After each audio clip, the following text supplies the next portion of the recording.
Om Namo Bhagavate Vasudevaya.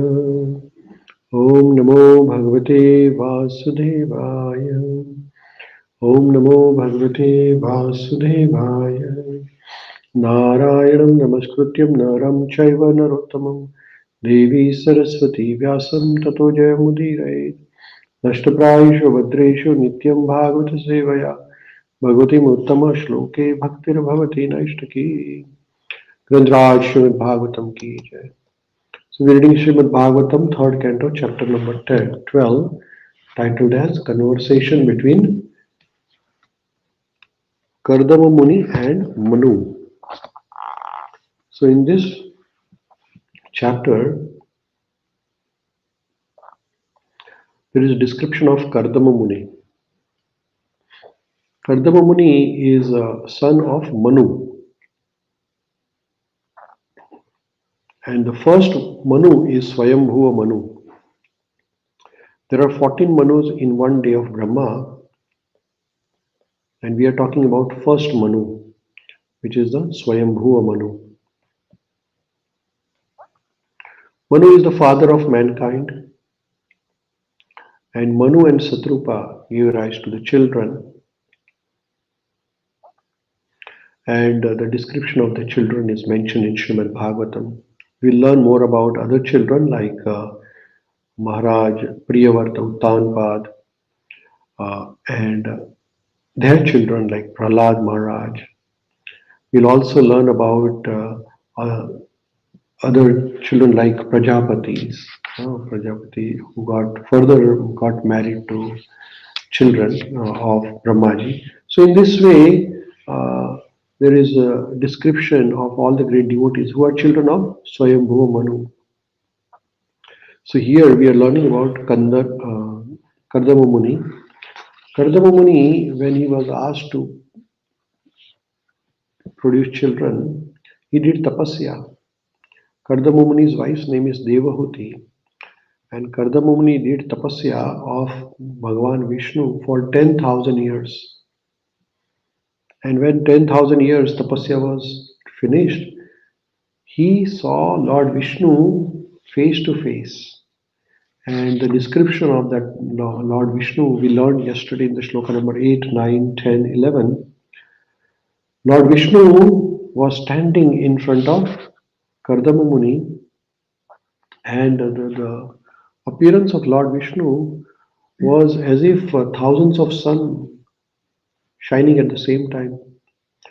And Lord Vishnu, Chaturbhuja Rupa, Shankha, Chakra, Gada, Pushpa in his hand, and yellow spotless silk dress, saffron dress, yellow dress, and in his neck, Lord Vishnu's neck was a garland of white lotus and lilies, and the flock of black curly hairs of Lord Vishnu is described in Śrīmad-Bhāgavatam, and Lord Vishnu wearing a golden crown on his head with the diamonds in it. And in his chest is the Kaustuba jewel, Kaustuba Mani. And Lord Vishnu was standing on Garuda, who is the vehicle of Lord Vishnu.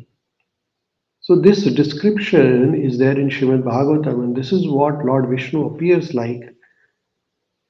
And this is what Kardama Muni saw after the tapasya of 10,000 years. So after this, then Kardama Muni's description is here. What happened after that is described here in this further shlokas. So we'll read one shloka here. Shloka number 12 of third canto, 21st chapter.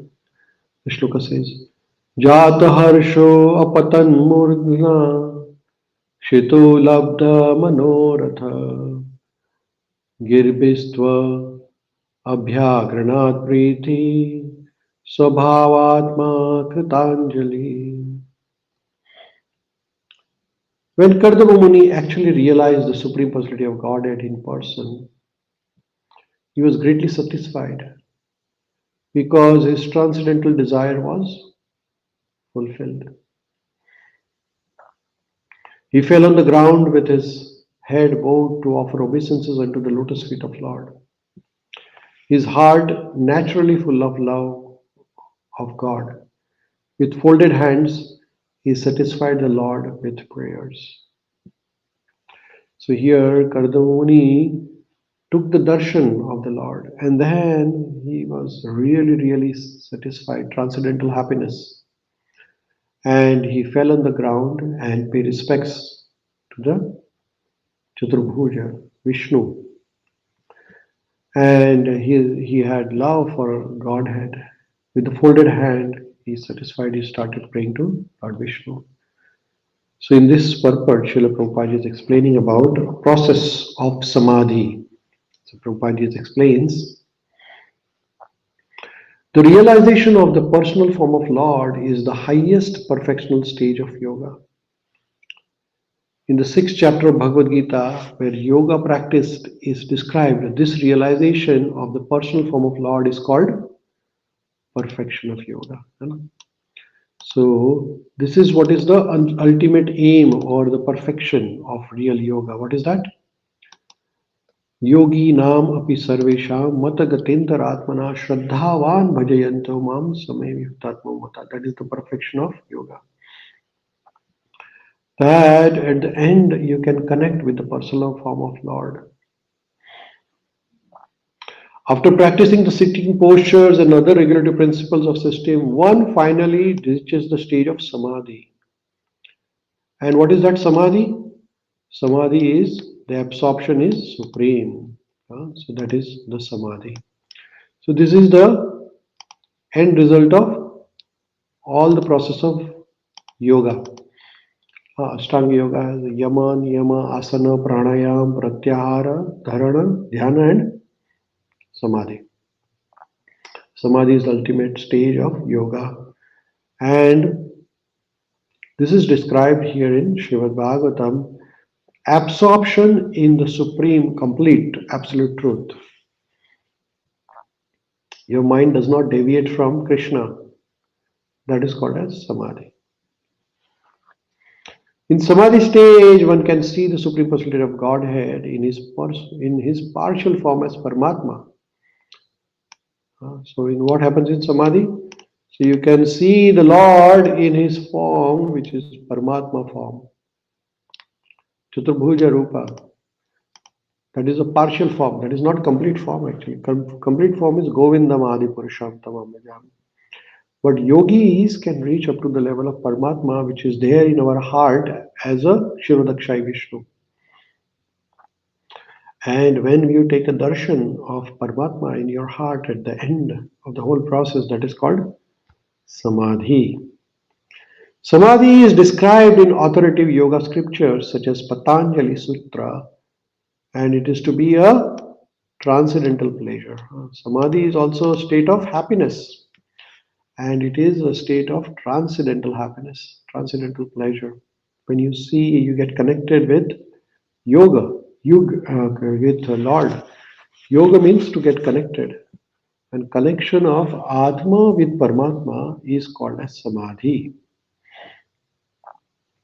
The yoga system described in the books of Patanjali is authoritative, and the modern so-called yogis who have manufactured their own ways, not consulting authorities, are simply ludicrous. So this is the Patanjali Sutra.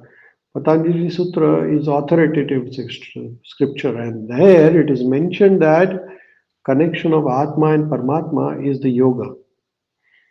Otherwise, other people who are just making money in the name of yoga, they are not authoritative. The Patanjali yoga system is called Ashtanga Yoga. Yama, Niyama, Asana, Pranayam, Pratyahara, Dharana, Dhyana and Samadhi.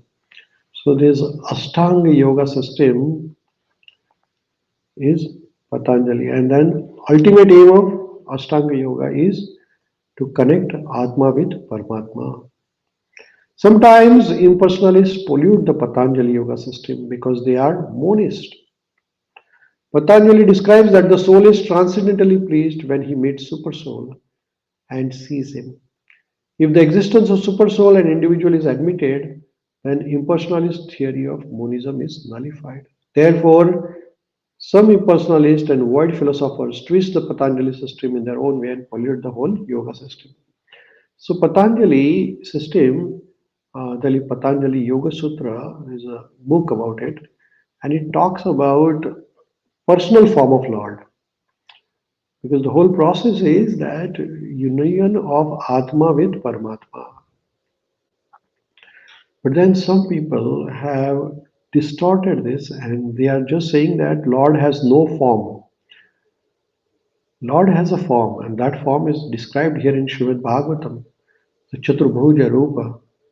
But in impersonalist Mayavadis, they do not think of this and they think that it is impersonal. Hare Krishna. According to Patanjali, when one becomes free from all material desires, he attains real transcendental situation. And realization of that stage is called spiritual power. So here, Srila Prabhupada describes what is the strength of Samadhi.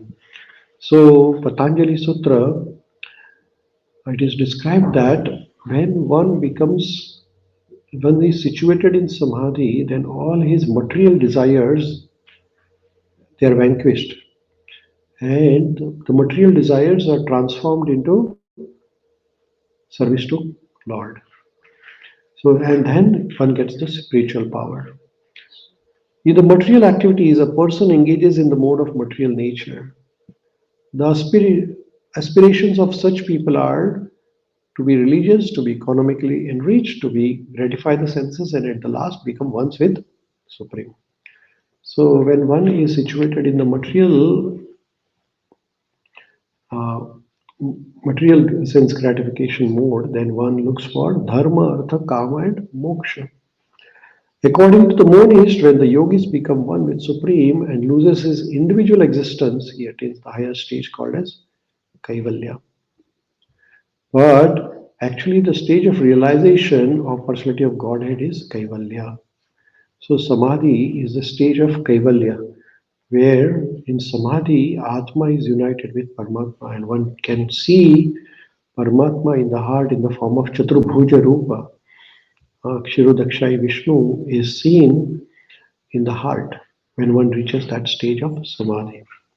The oneness of understanding that the Supreme Lord is fully spiritual and that in the full spiritual realization one can understand what he is, the Supreme Personality of Godhead, is called Kaivalya.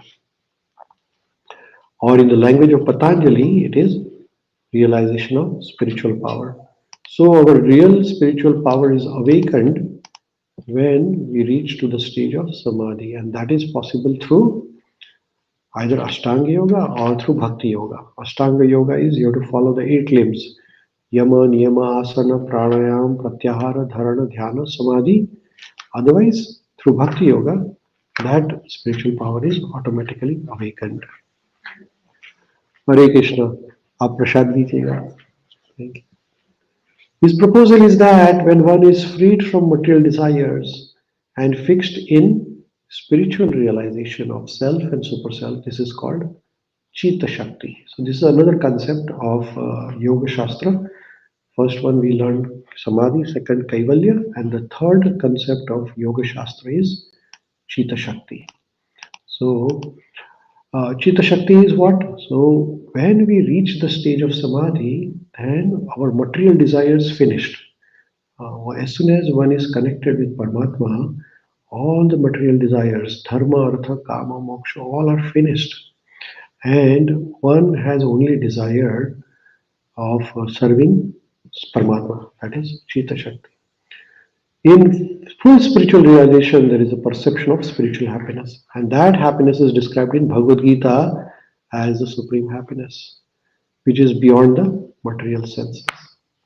The trance is described to be of 2 kinds: sampragnata and asampragnata, or mental speculation. In Samadhi stage, one can realize his spiritual senses, the spiritual form of Lord, that is the ultimate goal of life. Hare Krishna, Hare Krishna. Thank you so much. Have a nice day. So in the Samadhi stage is the ultimate stage of self-realization. And one can achieve that through Bhakti Yoga process. According to Patanjali, when one is fixed in constant realization of supreme form of Lord, one has attained the perfectional stage as attained by Kardama Muni. Kardama Muni attained this stage after tapasya of thousands of years, right? So when one is constant, one has to be constantly fixed in realization process. Satatam kirtayantam mam, always fixed in bhakti. Then you can achieve that stage. If you are intermittent, then it is not possible. Unless one attains this stage of perfection beyond the perfection of the preliminaries of yoga system, there is no ultimate realization. So, part-time, some people are part-time devotees, which means that they do sometimes bhakti, they don't do sometimes bhakti. It will not work like that. One has to, if you want to see Paramatma, want to achieve ultimate aim of human form of life, which is to connect with Paramatma, then one has to constantly remember Krishna. Hare Krishna, Hare Krishna, Krishna Krishna, Hare Hare, Hare Rama, Hare Rama, Rama Rama, Hare Hare. If we do not do constant bhakti, then Krishna will not be achieved. There are 8 perfections of Ashtanga Yoga system. One who has attained them can be lighter than the lightest or greater than the greatest. So after going through this Ashtanga Yoga system, you can achieve siddhis. One siddhi is to become lighter than the lightest. One siddhi is to become heavier than the heaviest or greater than the greatest. So all these are ahima, lagima, mahima, like all these are siddhis, powers. But when achieving such material success in yoga is not the perfection or ultimate goal. But these siddhis are not the goal of yoga process. Like that. But the ultimate goal is described in here. Kardama Muni saw the Supreme Personality of Godhead, His eternal form. So that is Samadhi is the ultimate form of all the yoga process. If you achieve some power, some spiritual strength, that is not what is the ultimate aim of yoga. Connection with Paramatma is the ultimate aim. Devotional service begins with relationship of individual soul and supreme soul, or Krishna and Krishna's devotee. And when one attains it, there is no question of falling down. If through the yoga system one wants to attain the stage of seeing Supreme Personality of Godhead face to face, but is attracted instead to attain some material power, then he is detoured from proceeding further.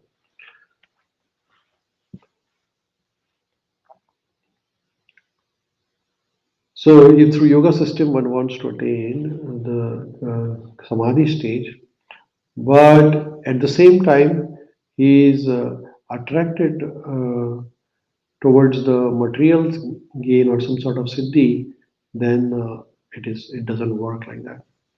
Material enjoyment as encouraged by bogus yogi has nothing to do with transcendental realization of real happiness. Material enjoyment and yoga doesn't go hand in hand. Real devotees of bhakti yoga accept only the material necessities of life, absolutely needed to attain body and soul together. They refrain completely from exaggerated material sense gratification. So this is very important. We have to restrain ourselves from material sense enjoyment. Otherwise, yoga is not possible. If you really want to progress in bhakti, then avoid sense gratification. They are prepared to undergo all kinds of tribulations provided they can make progress in the realization of personality of Godhead. So yogis are prepared, devotees are prepared to undergo all kinds of tribulations, all kinds of discomforts but their ultimate aim is to progress in the path of bhakti. So here in this purport, Srila Prabhupada very nicely explains the ultimate aim of yoga process, which is Samadhi, which is the ultimate aim. And Kardama Muni achieved that ultimate stage of Samadhi. With that, we'll pause here and we'll continue tomorrow. Rantraj Śrīmad-Bhāgavatam ki jai, Shri Prabhupada ki jai.